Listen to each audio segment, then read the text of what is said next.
नमस्कार, मैं अमित और आप देख रहे हैं आंखें न्यूज 24। आइए नजर डालते हैं आज के महत्वपूर्ण खबरों पर। लोकसभा चुनाव का मतगणना कल, सुरक्षा के पुख्ता इंतजाम। आरजेडी का दावा, एग्जिट पोल से कुछ नहीं होगा जीत इंडी गठबंधन की। कांग्रेस के प्रदेश अध्यक्ष अवधेश सिंह ने एग्जिट पोल को बताया भ्रामक। प्रशांत किशोर ने कहा, कांग्रेस को बिहार से कोई मतलब नहीं। और गया के ओटीए में कैंडिडेट्स को किया गया पुरस्कृत। अब खबरें विस्तार से। इस खबर के प्रायोजक हैं Lohianagar mount Carmel high school, Gyansthali high school और एलएमसी कम्युनिकेशन।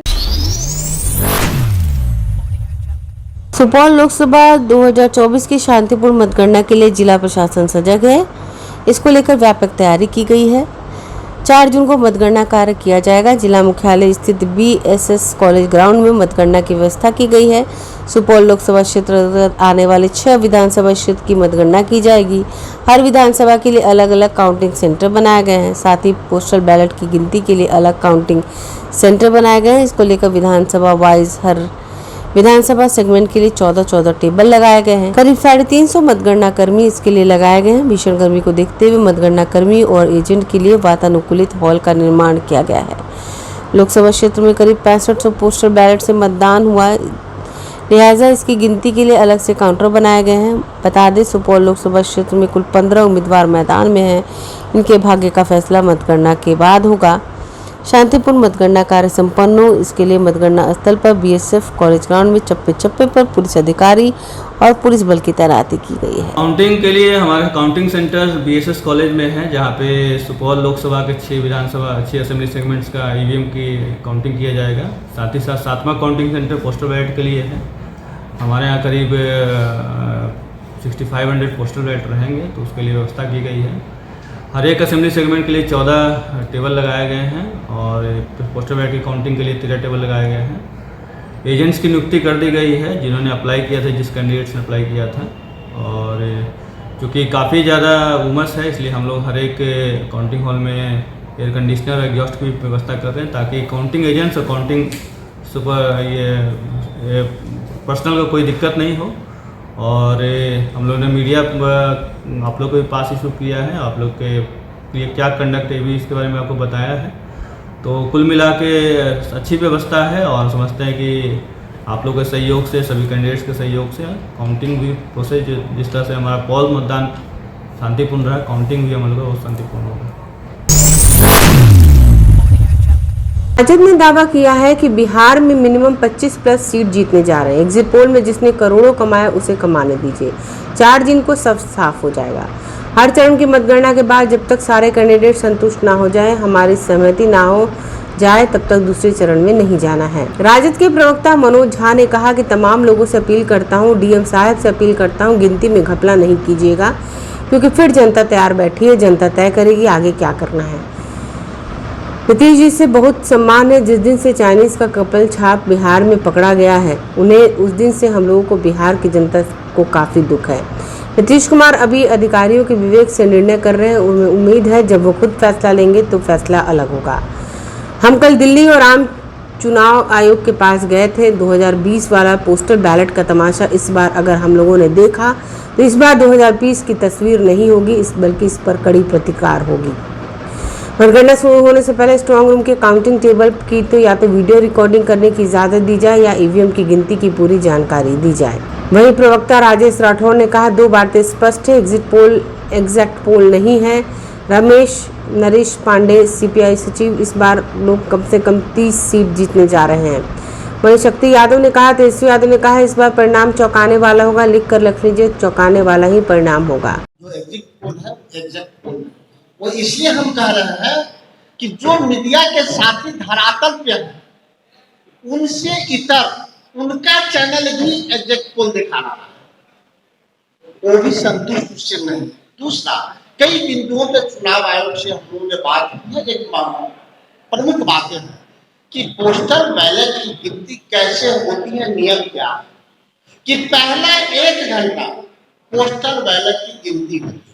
अगर वो पूरा नहीं हुआ तो ईवीएम और पोस्टल बैलेट की गिनती पैरेलल चलता है और तब तक वो जारी रहता है जब तक समाप्त ना हो। परंतु आखिरी राउंड के गिनती से पहले पोस्टल बैलेट की गिनती को समाप्त करना है। गड़बड़ी यही हुई है।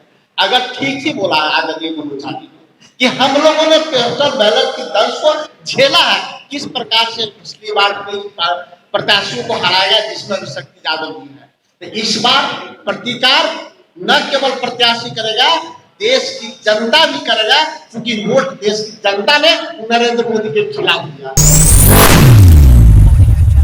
राहुल गांधी ने हाल ही में एग्जिट पोल पर प्रतिक्रिया दी है। राहुल गांधी ने सिंगर सिद्धू मूसेवाले के गाने का जिक्र करते हुए कहा कि इंडी गठबंधन को 295 सीटें मिलने जा रही हैं। मामले में जनसुराज पदयात्रा के सूत्रधार प्रशांत किशोर ने बिहार के संदर्भ में राहुल गांधी और कांग्रेस की जमीनी हकीकत की पोल खोली। प्रशांत किशोर ने कहा, राहुल गांधी को बिहार से क्या मतलब? आप बताइए जरा कि राहुल गांधी को बिहार में पिछली बार कब देखा गया था? बिहार के मुद्दे पर कभी बोलते हुए सुना आपने? कांग्रेस ने तो 40 सालों तक बिहार को बर्बाद किया। यही कारण है कि बिहार की जनता ने इतनी समझदारी दिखाई कि कांग्रेस को बिहार से पूरे सिरे से काटकर फेंक दिया। आज कांग्रेस का बिहार में नाम लेने वाला कोई नहीं है। कांग्रेस बिहार सरकार में थी तो क्यों नहीं कर्नाटक की तरह यहाँ भी महिलाओं को 3000 रुपये दिलवा दिया? प्रशांत किशोर ने कहा कि गरीबी की बात करने वाले ये बोल रहे हैं कि कर्नाटक में महिलाओं को 3000 रुपये देंगे। कर्नाटक महिला ज्यादा गरीब है या बिहार की महिला? कांग्रेस है कहीं बिहार में जो है? अब हम यहाँ पर बैठे हैं तो आप कहिएगा कि आप डीएमके पर टिप्पणी नहीं कर रहे हैं, अरे शिवसेना पर टिप्पणी नहीं कर रहे हैं, जेएमएम पर टिप्पणी नहीं कर रहे हैं। वो लोग भी तो चुनाव लड़ते हैं। यहाँ जेएमएम चला रहा है बिहार, बिहार को शिवसेना चला रहा है, बिहार को चला रहे हैं लालू, नीतीश और भाजपा अलग अलग समय कालखंड में। तो इन तीनों से सवाल ना कर। कांग्रेस ने तो 40 वर्ष बिहार को बर्बाद किया, तो जनता ने उस समय इतनी समझदारी दिखाई कि उस कांग्रेस को पूरे सिरे से काट के फेंक दिया। कांग्रेस का तो नामो निशान कहीं नहीं है। कई बार आदमी कहता है कांग्रेस का शिकायत नहीं करे। भाई, कांग्रेस ने जो गलती की बिहार में उसका पूरा खामियाजा उन्होंने भुगता। जनता ने उनको उठाकर 1990 तक कांग्रेस यहाँ की रूलिंग पार्टी थी। आज उनको 5% वोट भी बिहार में नहीं है। लेकिन उसके बाद के जो 3 दल हैं जो पिछले 32 साल से बिहार को चला रहे हैं, वो है लालू, नीतीश और भाजपा। इन तीनों पर सवाल नहीं खड़ा करेंगे तो शिवसेना पर सवाल खड़ा करेंगे। राहुल गांधी को बिहार से क्या मतलब है? आप बताइए जरा। आप लोग इतने दिन से पत्रकारिता कर रहे हैं, राहुल गांधी को पिछली बार आपने बिहार में कब देखा था? बिहार के मुद्दे पर कोई बोलते हुए सुना आपने? गरीब की बात करने वाले ये लोग अभी कह रहे हैं कि कर्नाटक की महिला को 3000 रुपया देंगे। कर्नाटक की महिला ज्यादा गरीब है या बिहार की महिला ज्यादा गरीब है? जरा बताइए तो। और अगर कर्नाटक की महिला को 3000 रुपया मिलना चाहिए तो आप यहां सरकार में शामिल हैं कांग्रेस के लोग, जरा बताइए तो कि आप यहां बिहार की महिला को काहे नहीं 1000 रुपया दिलवा रहे हो? ये किस भ्रम में आप लोग पड़े? इन लोग एग्जिट पोल पर कांग्रेस के प्रदेश अध्यक्ष अखिलेश प्रसाद सिंह ने कहा कि कांग्रेस 8 सीट जीतने जा रही है। जो एग्जिट पोल अभी दिख रहा है वो केवल भ्रामक है। हमारे पक्ष में परिणाम आ रहा है और यह बात सबको पता है। निश्चित रूप से बिहार में कांग्रेस 7 से 8 सीट जीतेगी और आरजेडी 13 से 14 सीट, वहीं 3 से 4 सीट वाम दल जीत रही है। कल शाम के बाद एग्जिट देश के गृह मंत्री का होगा, देश के प्रधानमंत्री का होगा। उन्होंने कहा कांग्रेस के प्रतिनिधिमंडल ने इलेक्शन कमीशन से मुलाकात की थी और अपनी बातों को रखा है। प्रधानमंत्री का चेहरा गठबंधन के सभी दल के नेता मिलकर तय करेंगे। कल के बाद पीएम का चेहरे की घोषणा कर दी जाएगी। बिहार में वोटिंग परसेंटेज कम होने पर अखिलेश सिंह ने कहा महंगाई इतना ज्यादा हो गया है, सरकार से लोग निराश है, इसलिए घर से नहीं निकल रहे। हम लोगों के पक्ष में मिलेगा। 1 तारीख की शाम को जो एग्जिट पोल आया वो बिल्कुल फॉल्स एंड फैब्रिकेटेड है। हम लोगों को जो नीचे से ग्राउंड रिपोर्ट है उसके आधार पर मैं आप सब मित्रों को इतना कहना चाहता हूं कि हम लोग अधिकांश सीटों पर महागठबंधन के उम्मीदवार जीते हैं। चाहे वो खगड़िया की सीट हो, सीपीएम लड़ी है, चाहे काराकाट की सीट हो जो माले लड़ी है। उस तरह से राष्ट्रीय जनता दल 1 दर्जन से ज्यादा सीटों पर है आगे। 6 से 7 सीट निश्चित रूप से कांग्रेस पार्टी जीत रही है, ये मैं कह सकता हूं। इसलिए एग्जिट पोल का जो भ्रम फैलाया जा रहा है, रियल एग्जिट इस सरकार का होने जा रहा है। कल शाम तक आपको पता चलेगा कि गृह मंत्री जी का एग्जिट है, प्रधानमंत्री जी का एग्जिट है और उनके मंत्रिमंडल का एग्जिट होने जा रहा है। आपको मालूम है कि आदरणीय एआईसीसी के प्रेसिडेंट खड़गे साहब ने 1 तारीख को ही महागठबंधन के सभी महत्वपूर्ण लीडर्स को दिल्ली में अपने आवास पर बुलाया था और फीडबैक लिया था, और जो फीडबैक है उसमें 295 सीट महागठबंधन पूरे देश में जीतने जा रही है, ये खबर दिया है। लेकिन एग्जिट पोल मैं आप लोगों को नहीं कह रहा हूं, लेकिन जो मीडिया हाउस है वो निश्चित रूप से किसी के सरकार के प्रभाव में और उनके लिए काम कर रहे हैं। इसलिए हम अपने आपके माध्यम से सभी राज्य भर में फैले हुए वर्कर्स को भी ये कहना चाहते हैं कि आप इस भ्रम जाल में नहीं आए और मजबूती से काउंटिंग बूथ तक अंतिम तक डटे रहें। परिणाम हम लोगों के पक्ष में आ रहा है, ये हम अच्छी तरह से जानते हैं कि 7 सीट पक्का कांग्रेस जीतेगी, 13-14 सीट निश्चित रूप से राष्ट्रीय जनता दल के उम्मीदवार जीत रहे हैं और 3-4 सीट पर वाम दलों के लोग भी जीत रहे हैं। तो ये कहां से इस तरह का एग्जिट पोल दिखाया जाता है, भ्रमजाल फैलाया जाता है। मुझे तो याद है, मैं लोकसभा में चुनाव लड़ा था पहली बार 2004 में, उस समय भी इसी तरह का भ्रामक एग्जिट पोल आया था, लेकिन मनमोहन सिंह जी के नेतृत्व में हम लोगों की सरकार बनी थी और पूरी उम्मीद और जो हम लोगों की है वो निश्चित रूप से हम कह सकते हैं कि इस बार भी मोदी सरकार की विदाई कल शाम तक तय है और एक नई सरकार का गठन महागठबंधन के नेतृत्व में होने जा रहा है। यही मैं आपको कहने के लिए यहां बुलाया था।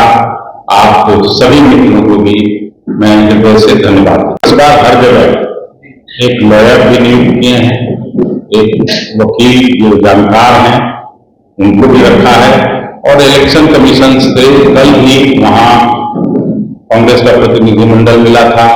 आज यहां भी महागठबंधन के लोग 11 बजे उनका हम लोगों का एक प्रतिनिधिमंडल मिला है और हम लोगों ने अपनी बातों को कह दिया। कल ही जैसे छपरा में ARO और RO के टेबल पर उन लोगों ने मना किया, फिर हम लोगों ने दिखाया सिब्बल साहब का जो ट्वीट था, उस आधार पर फिर 1 घंटे के अंदर उन लोगों को अलाउ करना पड़ा। तो इसलिए किसी भी तरह का ये नहीं हो सकता है। हम लोग भी प्रशासन के लोगों को साफ तौर पर करना चाहते हैं कि एग्जिट पोल जो आया है उसके भ्रमजाल में नहीं पड़े।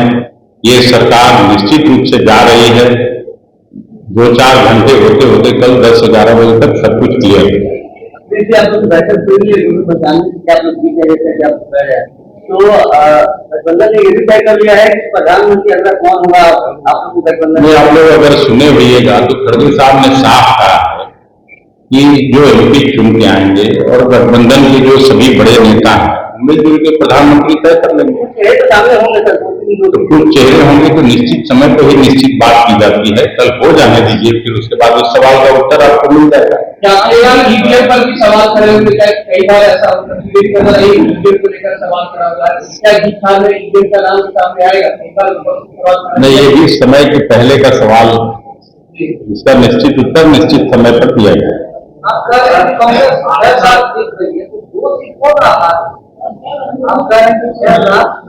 नहीं, हार रहे हैं सो नहीं कर सकते। क्लियर कट जो फीडबैक है, अभी जैसे पटना के बारे में लोग ले रहे हैं, राय ले रहे हैं अभी तक, क्योंकि चुनाव तुरंत हुआ है तभी बूथ का नहीं आया है, लेकिन पटना में कई कांटे की टक्कर है।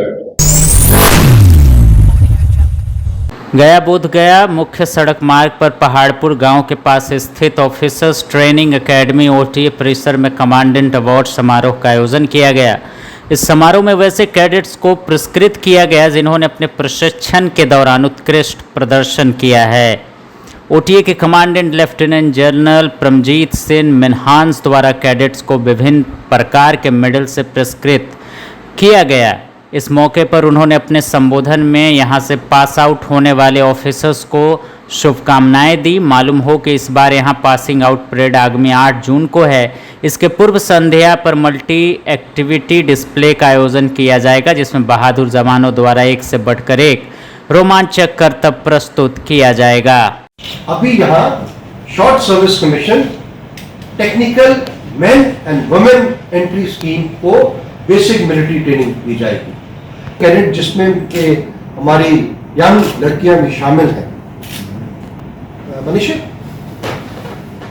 टोटल ओसी कैडेट्स 22, करेक्शन 22 ट्रेनिंग करना शुरू कर चुके हैं। आप जैसे जानते हैं ओटीए गया को जो मैंडेट दिया गया था, जो टास्क दिया गया था 2011 में, हमें 750 कैडेट, जेंटलमैन कैडेट कहते थे पहले, आजकल एक नया नॉमेनक्लेचर है जो कि जेंडर न्यूट्रल ऑफिसर कैडेट इनका नया नाम दिया गया है। अभी 750 ऑफिसर कैडेट ट्रेन करने का मैंडेट है। हमारी आज की डेट में हमारी एडमिनिस्ट्रेटिव कैपेबिलिटी को लगभग 460 के आसपास है, जो अक्टूबर 2024 में लगभग 600 हो जाएगी और आने वाले जल्दी ही समय में लगभग 700 से 760 तक जाने की उम्मीद है। ओटीए गया अपने पुराने रोल में सक्षम था, नए रोल में भी अपना टास्क खूब अपने रिस्पॉन्सिबिलिटी के साथ करता है। ट्रेनिंग हमारा मेन मकसद, ऑफिसर कैडेट हमारा एपी सेंटर, उसको अच्छी ट्रेनिंग मिले, वो भारतीय सेना में एक अच्छा ऑफिसर बने, अच्छा जूनियर लीडर बने, ये टीम ओटीए की कोशिश है। इसी के मुताबिक best of officers, best of instructors, हमारे junior commission officers, NCOs, best of staff, हमारे सिविल डिफेंस एम्प्लॉइज, और इसके अलावा ओटीए गया ही नहीं, तमाम बड़ी से लेकर छोटी यूनिट्स जो पहाड़पुर मिलिट्री स्टेशन में है, इनके सहयोग से बिहार के बीच में आप सबके ओटीए गया अपना काम अव्वल दर्जे से कर रहा है। और हम उम्मीद करते हैं आने वाले समय में ओटीए का इतिहास और भी ब्राइट होगा।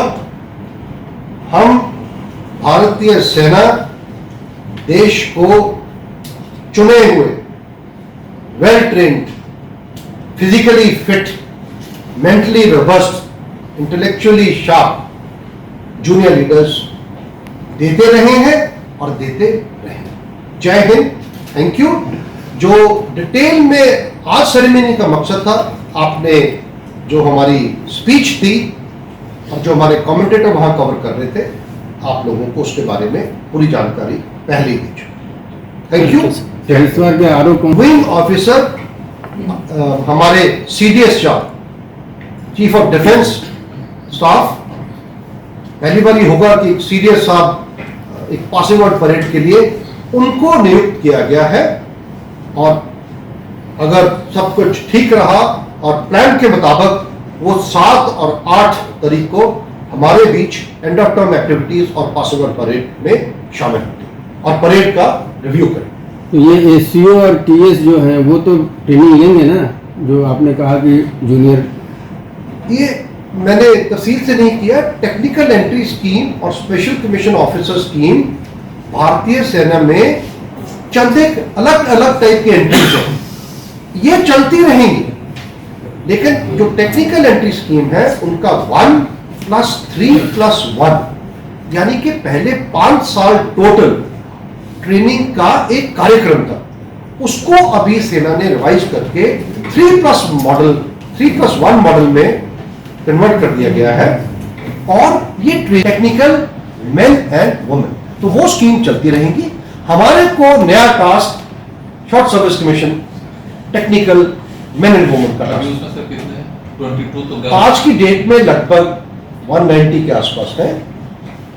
अगर प्लान्स जिसके मुताबिक हमारा है कि धीरे धीरे कैपेसिटी बढ़ाई, अभी सिर्फ एक ही टर्म चालू है, अक्टूबर में सेकंड टर्म आएगा। आज लगभग हमारे पास 190+ कोर्सेज हैं उम्मीद है कि अक्टूबर तक ये 450 या 460 के आसपास हो जाए और इंफ्रास्ट्रक्चर और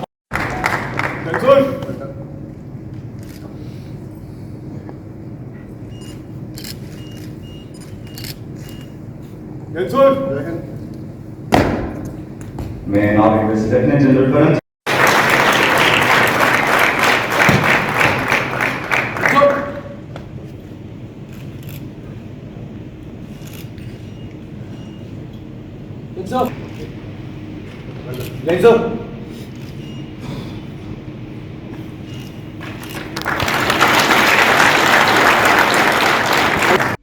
अगर आप भी अपने दुकान, प्रतिष्ठान, school, college, coaching centre, restaurant, cafe का विज्ञापन देना चाहते हैं, वो भी किफ़ायती दर पर, तो आंखें न्यूज़ 24 लेकर आया है आपके लिए एक सुनहरा मौका। आंखें न्यूज़ 24 न्यूज़ पोर्टल की दुनिया में बिहार का सबसे उभरता हुआ चैनल, जहां बिहार झारखंड से जुड़े तमाम बड़ी खबरें देखने को मिलती है। तो देर किस बात की, आज भी जुड़े आंखें न्यूज़ 24 के साथ। संपर्क करें हमारे व्हाट्सएप नंबर 8935876430 पर।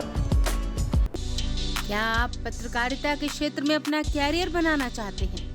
तो आज ही royal Ashoka institute of mass communication and journalism में अपनी जगह सुनिश्चित करें। आर्यभट्ट ज्ञान विश्वविद्यालय पटना से मान्यता प्राप्त 100% प्लेसमेंट के साथ royal Ashoka institute of mass communication and journalism नामांकन जारी है।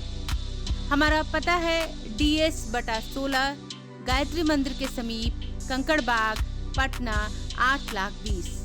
आप हमें संपर्क भी कर सकते हैं। हमारा मोबाइल नंबर है 9955456126।